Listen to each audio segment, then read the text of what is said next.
everyone, this is Freya, and I wanted to just talk a little bit about two examples of mixed voice. I know mixed voice is still very confusing for a lot of you, and actually we just talked about it in my master class. There are different qualities of mixed voice, and someone asked me last week, how can I practice mixed voice and what pieces would be good? So I chose two pieces. I'm gonna have two different pieces today just to show a few things, just to demonstrate. Using my smartphone today, just kind of a quick live here, it's easier.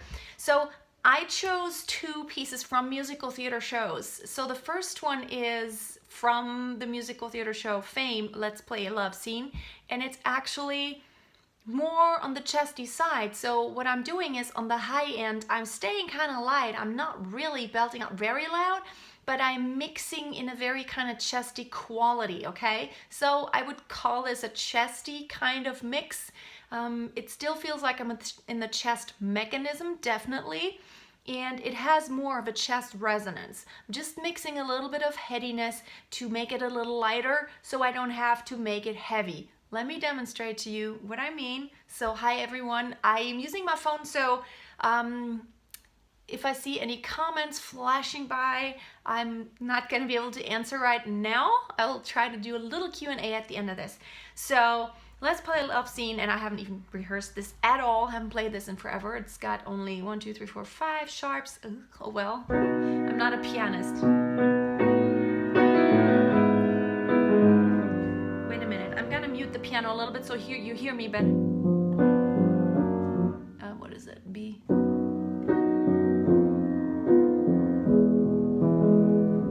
So it starts very soft. We always seem to be sister and brotherly. It's such a lovely way to be. So far, I'm kind of in a very relaxed, but I feel this is already mixed. It may be low, but I'm not in the full chest quality. We always used to seem to be sister and brotherly. Not fully closed vocal cords, but I'm actually staying in the very light, bright kind of color, and don't push it yet. So my vocal cords are still fairly relaxed, not really a big gap, because I don't want breathiness, but I do want a relaxed, kind of warm sound, while still keeping my throat nice and open. Sister and brotherly. So I'm mixing in a lot of light frequencies, brightness, bright frequencies. It's such a lovely... See, then when I go to a pitch that is just a little bit higher, what I can do is then close a little bit more, vocal cord closure. It's such a lovely place. And I don't go love, I don't get like really deep chesty. No, I want that brightness. Lovely way to be. And I want to say what it means to me. So here, I'm starting to be a little bit more mixing head resonance, very lightly though, still staying in chest mechanism, so I don't go, and I want to say what it means to me. No tilting of the larynx yet going on, but how I could never be the same without you. So the same without you. I don't want to go same, not all the way head voice. I don't actually want to tilt into head voice. The same. I also don't want to be heavy and like very heavy chest mechanism. I want to mix the two. Same without you. So it kind of glues both ends together, the low end and the high end. It still has this nice brightness and warmth in it. And that's what we want here in this song. And something more that I know, though I never could show, how it kept right on growing. So I can't really kept right on growing the way I know I really feel about you. I can a little bit more vocal cord closure now, but still always keeping in mind I'm not staying really belting out high and just kind of killing myself in chest mechanism to make it heavier on the top. No, make it lighter, mixing. the way I know I really feel about you, the way I know I always feel about you. Why can't we, why can't we, why can't we try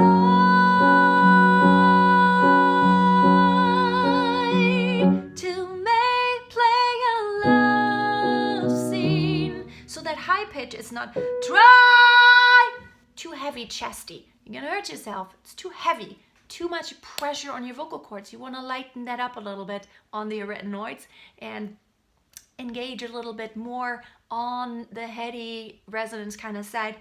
Try to play a love scene. And then here again, it glues it all together. I can be nice and relaxed. From the top to the middle, we don't need no violins. Bright, we don't need no violins. Not too dark. No, we don't want that. So let me go to that high part.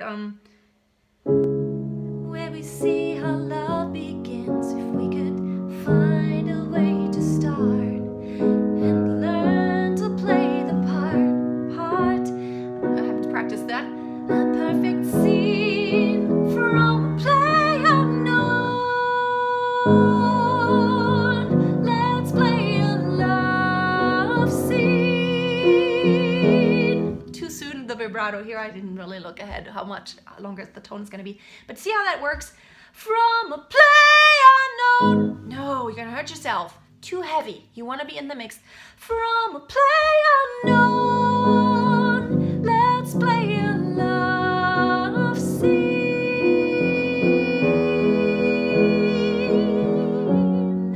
And what you can even do is decrescendo and actually slide into light head voice. Scene. Actually more like a falsetto. And then there's not this harsh break in the voice. It won't like whoop, flip all of a sudden because I'm already mixing. So I wanted to go to another song just to demonstrate the difference. Now the next song is gonna require yet even another sound. So, you know, Somewhere Over the Rainbow, but in the original version of The Wizard of Oz. So it's like, it needs this lightness, right? So we need lightness. We don't need chestiness with really tight, closed vocal cords. No, we don't want that.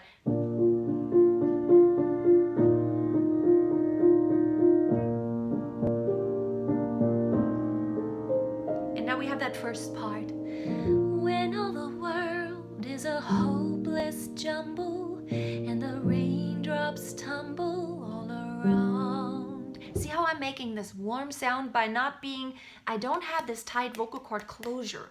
I'm actually staying light, not breathy. There's a difference. Breathy would be, when all the world is a hope, and I'm already out of breath.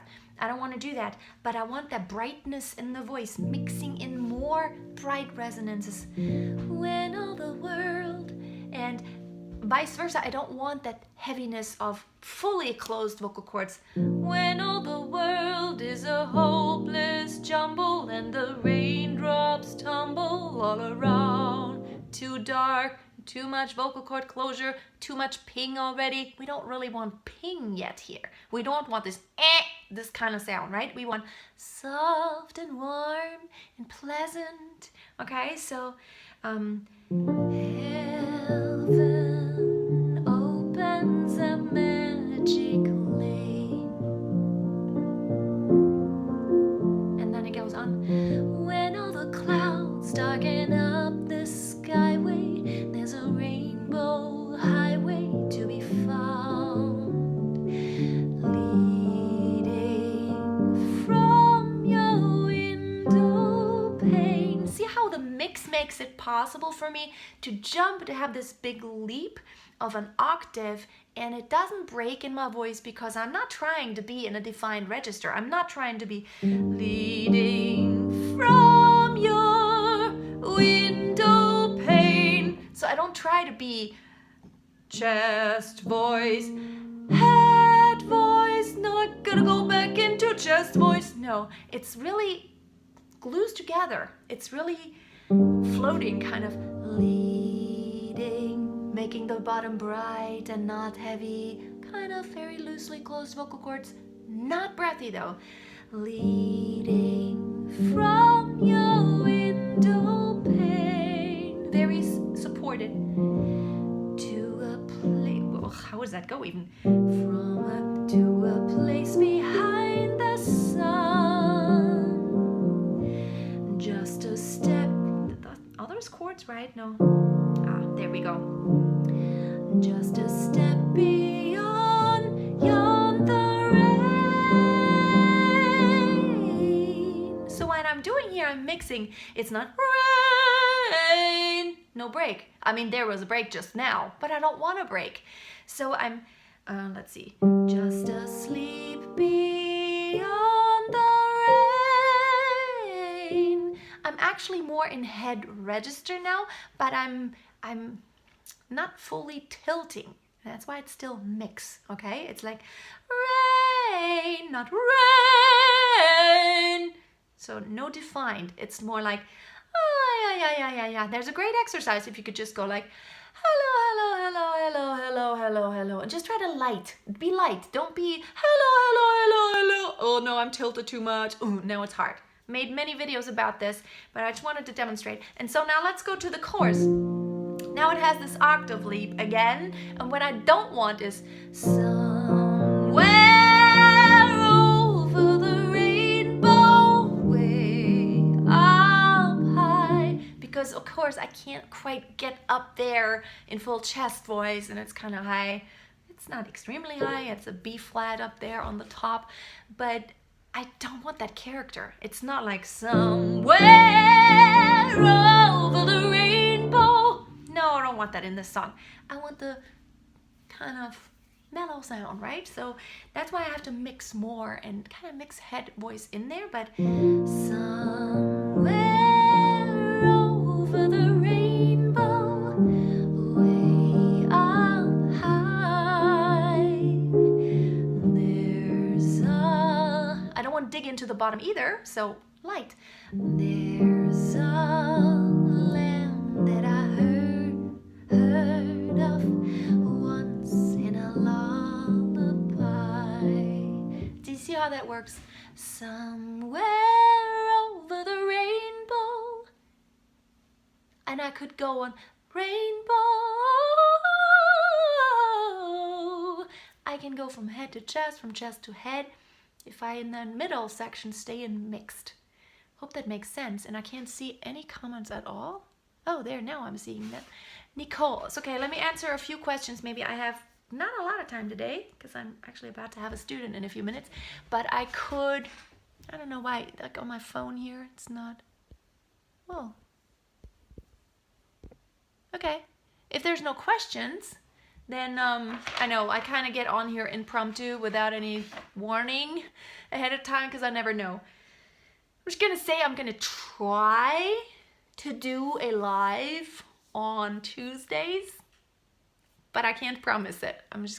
I do want to put more videos up, and of course the cool thing about live is I don't have to edit it. Of course the quality is better if it's an edited video, but do you have any, wait, can you cover the assoluta? I don't know what, maybe I just don't know what that is. Assoluta, it means absolute something, but I'm not. No, you cannot do this with any song because some songs want you to have a different kind of sound. So it really depends on the sound that you're trying to achieve.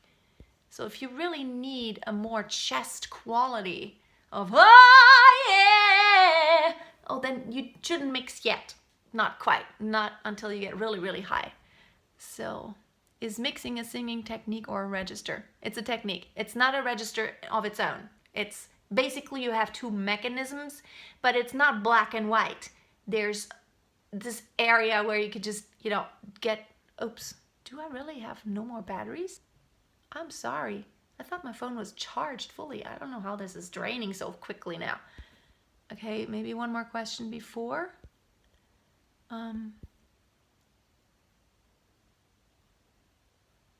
Okay. I don't know. So I guess I'm totally uneducated.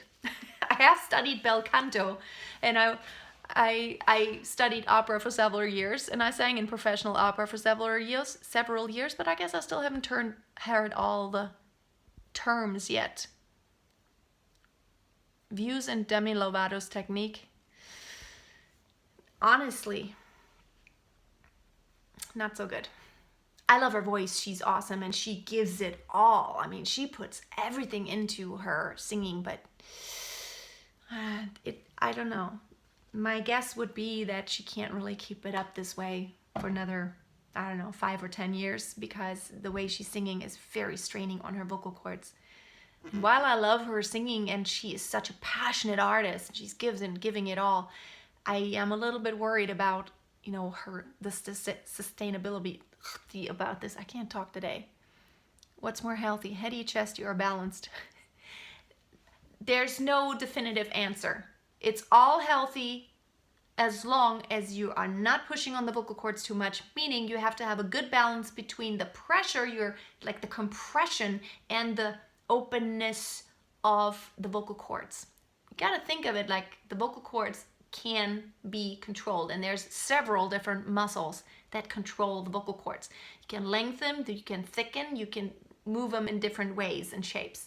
And so all of this coordinates with your support, with the compression, with the larynx position, and with a lot of other things that make the resonance happen. So you can't say one register is better than the other, or mixing more chesty or heady or balanced. Any of it is good to do, as long as you have this good balance between how much pressure are you putting on the vocal cords and how much opening is there. So, you gotta have just enough air, not too much, not too little, to make the vibration of the vocal cords. And so if you have too much pressure, it really puts strain on the vocal cords. If you don't have enough pressure, you're not gonna make it vibrate, and it's not gonna sound. And then if you have this wide gap between the vocal cords, you're pushing a lot of air, and it causes a lot of friction and strain. So it's really about balancing and coordinating all of the areas and aspects in your singing. Okay, I can't really give it a look up. Oh, it's a singer with elements of low chest extension, contralto, dynamic depth, and shimmering head voice. Well, I don't know. Whoa, no, I don't want that. Even coloratura, I'm a lyric coloratura soprano, and I could argue that each, like a contralto, yeah, okay, I see what you're saying, but even in those Fachs, you still want always the shimmer in the middle to top of the voice. It doesn't matter what Fach you're talking about. Even a low bass wants shimmer, and you do want, of course, a lyric coloratura soprano isn't going to have a lot of depth, unless there's some Mozart arias that even want you to sing an A below the middle C, and then you do need to even go into chest voice, even as a high coloratura soprano. So you still need to access all of those areas of your voice. Of course, it's placed in a different area. So for contralto, low means something totally different than for me, for example.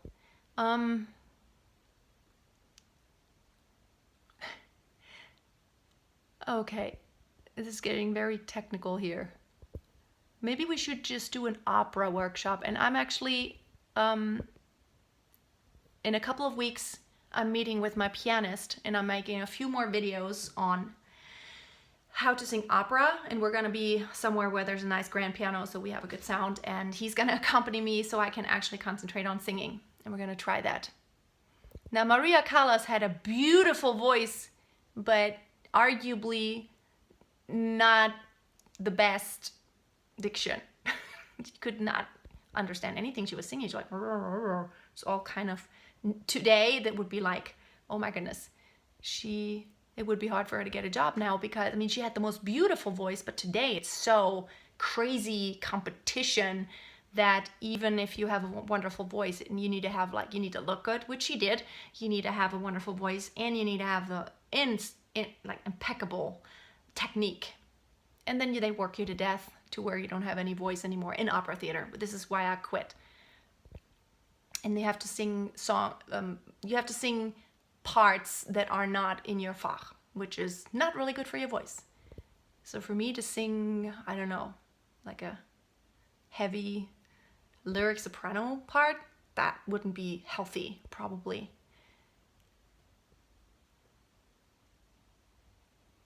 I think Maria Callas she had really good control and agility, but, well, I don't know. She wasn't a coloratura soprano. She was more of a lyric soprano. But I don't know.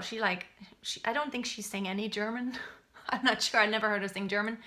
And of course she sang Italian. You can't get around that. But really, I mean, for me, her it's always mumbled. It's kind of all swallowed just because, I mean, I think she has a unique timbre. Unique. It's just unique. Different. Many would, she was a contralto or mezzo, had very strong, yeah, I think she had a very kind of a dark voice color, but not like a contralto maybe. A contralto has so much more darkness. She had a lot of depth. So, but yeah, we could probably, oops, I need to get off. I don't know why. I had my phone charged. For some reason, something's draining my phone right now. So, but I need to get on. I will try to make more lives, probably Tuesdays or Thursdays or something like that. And yeah, that'd be great if you could be around. Thanks for hanging out. Just wanted to kind of give those 2 examples quickly and be back on Friday when I publish the next video. And then on Friday, the video is coming out on how to sing in English. I'm not a native speaker, so I had to learn how to speak and sing in the language, and I have kind of a view on what helps with pronunciation, particularly for English. Thank you, Jillian Louise. Thank you. And I will hope to see you. Have a great day and always keep on singing. Bye.